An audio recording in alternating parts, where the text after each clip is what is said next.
Hi everyone, ಹೇಗಿದ್ದೀರಾ? Welcome to my channel. ಬನ್ನಿ, ಇವತ್ತು ನಿಮಗೆ ಹೊಸದಾಗಿ ಒಂದು ಗಾರ್ಡನಲ್ಲಿ ತೋರಿಸ್ತೀನಿ. ಇದು ಏನು ಹೇಳಿ, ಬ್ರಹ್ಮಕಮಲ. ನಾನು ಈ ಸರಿ ಹೊಸದಾಗಿ ನೆಟ್ಟಿದ್ದೀನಿ. ಹೋದ ಸರಿ ನೆಟ್ಟಿದ್ದೆಲ್ಲ ಸತ್ತೋಯ್ತು ಅಂತ ಈ ಸರಿ ನೆಟ್ಟಿದ್ದೀನಿ. ನೋಡಿ, ಚಿಗುರು ಬರ್ತಾ ಇದೆ. ಅದಕ್ಕೆ ಖುಷಿ ನನಗೆ.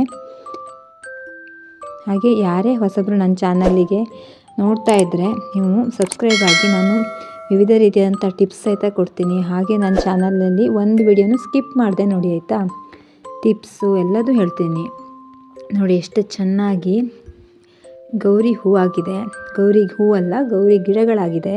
ಅದರ ನೋಡಿ ಯಾವ ರೀತಿ ಹುಳಗಳ ಕಾಟ ಆಗಿದೆ ಅಂತ. ಆ ಹುಳಕ್ಕೊಂದು ಉಪಾಯ ಮಾಡೋಣ ಅಂತ ಇವತ್ತು ನೋಡೋಣ ಹೇಳ್ಕೊಂಡು. ಎಲ್ಲರೂ ಹೇಳ್ತಾರೆ ಬೂದಿ ಹಾಕು ಹುಳ ಹೋಗುತ್ತೆ ಅಂತ.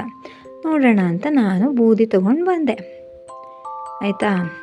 ಬೂದಿನ ತಗೊಂಡು ಸ್ವಲ್ಪ ಅಂದರೆ ಏನಂದರೆ ಇದು ತುಂಬ ಹಳೆಯ ಬೂದಿ, ಬಿಸಿ ಬೂದಿನ ತರಲಿಲ್ಲ ನಾನು. ಒಲೆಯಲ್ಲಿ ಬೆಂಕಿ ಹೊಟ್ಟಿರ್ತೀವಲ್ಲ ನಾವು, ಅದ್ರ ಬೂದಿ. ಅದರಲ್ಲಿ ಬಿಸಿ ಬೂದಿ ಅಲ್ಲ, ತುಂಬ ಹಳೆಯದಾಗಿರಬೇಕು. ಆ ಬೂದಿನ ಆ ಹುಳದ ಮೇಲೆ, ಆ ಗಿಡದ ಎಲ್ಲೆಲ್ಲಿ ಹುಳ ತಿಂದಿದೆಯೋ ಅಲ್ಲೆಲ್ಲ ಸ್ವಲ್ಪ ಹಾಕಿದೆ ಜಾಸ್ತಿನೇ. ಆವಾಗ ಸ್ವಲ್ಪ ಹುಳದ ಕಂಟ್ರೋಲ್ ಬರುತ್ತೆ ಅಂತನೂ. ಹಾಗೆ ನೀವು ನನ್ನ ಚಾನಲಲ್ಲಿ ಯಾವುದೇ ವಿಡಿಯೋನ ಸಹಿತ ಸ್ಕಿಪ್ ಮಾಡಿದೆ ನೋಡಿ. ಯಾಕಂದರೆ ನಾನು ನಿಮಗೆ ಕೆಲವೊಂದು ಟಿಪ್ಸ್ಗಳನ್ನು ಹೇಳ್ತೀನಿ, ನಿಮಗೆ ಮಾಹಿತಿ ಸಹಿತ ಹೇಳ್ತೀನಿ. ಅದಕ್ಕೆ ನೀವು ವಿಡಿಯೋನ ಎಲ್ಲೂ ಸ್ಕಿಪ್ ಮಾಡೋಕ್ಕೆ ಹೋಗಬೇಡಿ.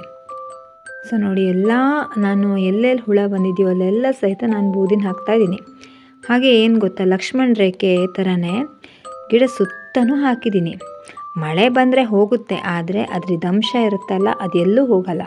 ಅದಕ್ಕೋಸ್ಕರ ಅದ್ರ ಸುತ್ತಲೂ ಹಾಕ್ತಾನೇ ಇದ್ದೀನಿ. ಇನ್ನೇನು ಹೂ ಬಿಡೋ ಟೈಮ್ ಬರುತ್ತೆ ಅನ್ನುವಾಗ ಗಿಡಗಳಿಗೆ ಹುಳಗಳ ಕಾಟ ಜಾಸ್ತಿ. ನೋಡಿ, ಎಲ್ಲ ಹಾಕಿ ಖಾಲಿ ಮಾಡಿದೆ.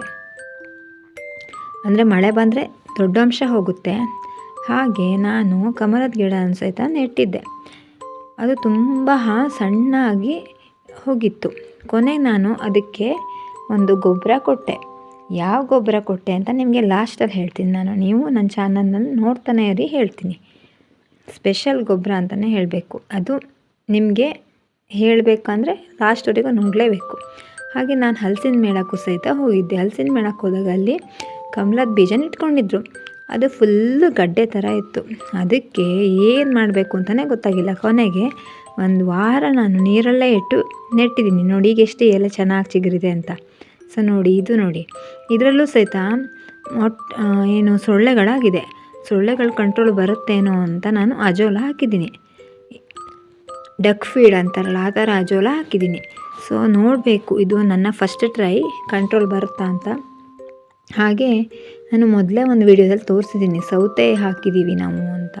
ಆ ಸೌತೆ ಗಿಡಕ್ಕೂ ಸಹಿತ ನೋಡಿ ಹುಳಗಳ ಕಾಟ ಹಾಗೂ ಅರಿಶಿನ ಎಲೆ ಸಹಿತ ಆಗಿದೆ. ಯಾಕಂದರೆ ನಮ್ಮದು ಗದ್ದೆ ಹತ್ತಿರನ, ಗದ್ದೆಗೆ ಬಂದಿರೋ ಹುಳಗಳೆಲ್ಲ ನಮ್ಮ ತರಕಾರಿಗೆ, ಹೂವಿನ ಗಿಡಕ್ಕೆಲ್ಲ ಬರೋದು ಜಾಸ್ತಿ ತುಂಬ. ಸೊ ನೋಡಿ, ಅದಕ್ಕೋಸ್ಕರ ನಾವು ಇವತ್ತು ಬೇವಿನ ಎಣ್ಣೆ, ಶಾಂಪೂ ಹಾಕಿ ಸ್ಪ್ರೇ ಮಾಡಿದ್ದೀವಿ. ಇದು ನಮ್ಮ ಹೊಸ ಪ್ರಯೋಗ. ಅದಕ್ಕೆ ನಾನು ಹೇಳಿದ್ದು, ನನ್ನ ವೀಡಿಯೋನ ಎಲ್ಲೂ ಸ್ಕಿಪ್ ಮಾಡಿದೆ ನೋಡಿ. ಆವಾಗ ನಿಮಗೆ ನಾನು ಟಿಪ್ಸ್ ಹೇಳ್ತೀನಿ ಅಂತ. ಸೊ ಶಾಂಪೂ ಮತ್ತು ಬೇವಿನ ಎಣ್ಣೆನ ಮಿಕ್ಸ್ ಮಾಡಿ ನಾವು ಇಲ್ಲಿ ಹಾಕಿದ್ದೀವಿ. ಸೊ ಆವಾಗ ಹುಳಗಳ ಕಾಟ ಕಡಿಮೆ ಆಗುತ್ತೆ ಅಂತ. ಅದಕ್ಕೆ ನೀವು ಯಾರು ಸಹಿತ ನನ್ನ ಚಾನಲಲ್ಲಿ ವಿಡಿಯೋನ ಸ್ಕಿಪ್ ಮಾಡಿದೆ ನೋಡಿ. ನಿಮಗೆ ಮಾಹಿತಿ ಬೇಕೇ ಬೇಕಾಗುತ್ತೆ. ಅದಕ್ಕೋಸ್ಕರ ಚಾನಲಲ್ಲಿ ವಿಡಿಯೋನ ಸ್ಕಿಪ್ ಮಾಡಬೇಡಿ, ಆಯಿತಾ? ಇದು ನಮ್ಮ garden in Malenadu vlogs. Thank you.